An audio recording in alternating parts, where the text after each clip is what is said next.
Hi hello నమస్తే welcome to Vamshi TV channel. ఈ రోజు మనం మాట్లాడుకోబోయే ఇంట్రెస్టింగ్ టాపిక్ జగనన్న కోటరీ. ఇప్పుడు అదే వైసీపీలో పెద్ద చర్చ. జగన్ చుట్టూ ఒక కోటరీ ఉంది. ఆ కోటరీ దాటి ఎవ్వరు జగన్ దగ్గరకు వెళ్ళలేరు. ఇంకా వాళ్ళు చెప్పిన మాటలే జగన్ వింటారు. ఆ కోటరీ దాటి బయటికి వస్తేనే జగన్ కు భవిష్యత్తు ఉంటుంది, లేదంటే అంతే సంగతులు. ఈ మాటలు చెప్పింది స్వయానా విజయసాయి రెడ్డి. మొన్నటి వరకు వైసీపీలో నెంబర్ 2 గా ఉన్నారు. జగన్ కు అత్యంత సన్నిహితుడు. ఇంకా చెప్పాలంటే జగన్ కేసులో జగన్ A1 అయితే విజయసాయి రెడ్డి A2. అలా జగన్ వెన్నంటే నడిచిన నేత సాయిరెడ్డి. వైసీపీలో అనేక కీలక పదవులు అనుభవించారు. అలాంటి నేత వైసీపీ నుంచి బయటకు వచ్చి రాజకీయాల నుంచి తప్పుకున్నారు.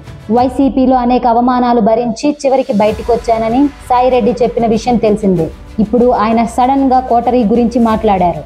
దీంతో జగన్ చుట్టూ ఉన్న కోటరీ ఎవరు, వారి వల్ల ఏం నష్టం జరుగుతోంది, విజయసాయి వ్యాఖ్యలపై వైసీపీ శ్రేణుల్లో ఎలాంటి చర్చ ఉంది, భవిష్యత్తులో ఆ కోటరీ నుంచి జగన్ బయటపడతారా, అసలు కోటరీ కథేంటి క్లియర్ గా తెలుసుకుందాం. మార్చి 12న వైసీపీ ఆవిర్భావ దినోత్సవం. అదే రోజు వైసీపీ ఫీజు పోరుబాటుకు పిలుపునిచ్చింది. ఈ రెండు అంశాలు వైసీపీకి కొత్త ఊపు తీసుకొచ్చాయి. కానీ అదంతా గంటల వ్యవధిలోనే ఆవిరైపోయింది. కాకినాడ పోర్టు వాటాల విషయంలో సిఐడి విచారణకు హాజరైన అనంతరం విజయసాయి మీడియా ముందుకు బాంబు పేల్చారు. వైసీపీ అధినేత జగన్ చుట్టూ ఉన్న కోటరీ వల్లే ఆ పార్టీ వదిలి బయటకు వచ్చానని, వైసీపీలోని ద్వితీయ శ్రేణి నాయకులు తనకు అధినేత జగన్ కు మధ్య అభిప్రాయ భేదాలు సృష్టించారని, జగన్ మనసు విరిచి ఆయన నుంచి తనను దూరం చేయడంలో వారు విజయం సాధించారని సాయిరెడ్డి క్లియర్ గా చెప్పారు. అలాగే మద్యంలో అక్రమాలు, కాకినాడ పోర్టు వ్యవహారాలు కూడా బయటపెట్టారు. కానీ ఆ విషయాలు పక్కన పెడితే ప్రధానంగా కోటరీ విషయానికి వస్తే 2019 ఎన్నికల వరకు జగన్ ని క్రింద స్థాయి నుంచి ఎలాంటి నాయకుడైనా నేరుగా కలిసే అవకాశం ఉండేది. కానీ ఎన్నికల్లో గెలిచి అధికారంలోకి వచ్చాక జగన్ ని కలవడం అనేది పార్టీ నాయకులకు, కార్యకర్తలకు గగనమైంది.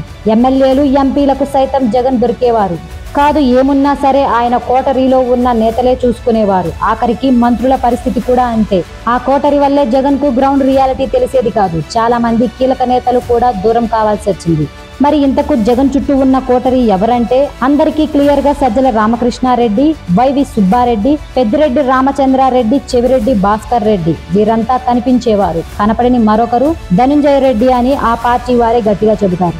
ఈ కోటరీలో ఒక్కొక్కరిది ఒక్కొక్క ప్రత్యేకత. ఒకప్పుడు వైఎస్ రాజశేఖర్ రెడ్డికి కేవీపీ రామచంద్రారావు అన్ని తానై చూసుకునేవారు. కానీ ఏనాడు ఆయన వైఎస్ఆర్ ని పార్టీ నేతలకు, కార్యకర్తలకు దూరం చేయలేదు. అలాగే కేవీపీ మీడియా ముందుకొచ్చి మాట్లాడేవారు కాదు. కానీ అందుకు సజ్జల ఫుల్ ఆపోజిట్. స్వతహాగా జర్నలిస్ట్ అయిన సజ్జల సాక్షి మీడియా ఎడిటోరియల్ డైరెక్టర్ గా పనిచేసేవారు.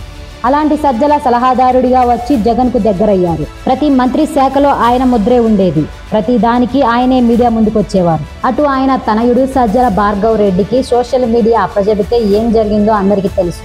చాలా మంది వైసీపీ నేతలు బయటకు వచ్చి సజ్జల వల్లే పార్టీ నాశనం అయిందని విమర్శలు చేసేవారు. పార్టీలో ఉన్న వాళ్ళు అంతర్గతంగా సజ్జలపై అసంతృప్తి వ్యక్తం చేస్తూనే వచ్చారు. అంటే సజ్జల ఎఫెక్ట్ ఏంటో అర్థం చేసుకోవచ్చు. ఇక వైవి సుబ్బారెడ్డి జగన్ కు చిన్నాన్నవుతారు. టీటీడీ చైర్మన్ గా పనిచేశారు.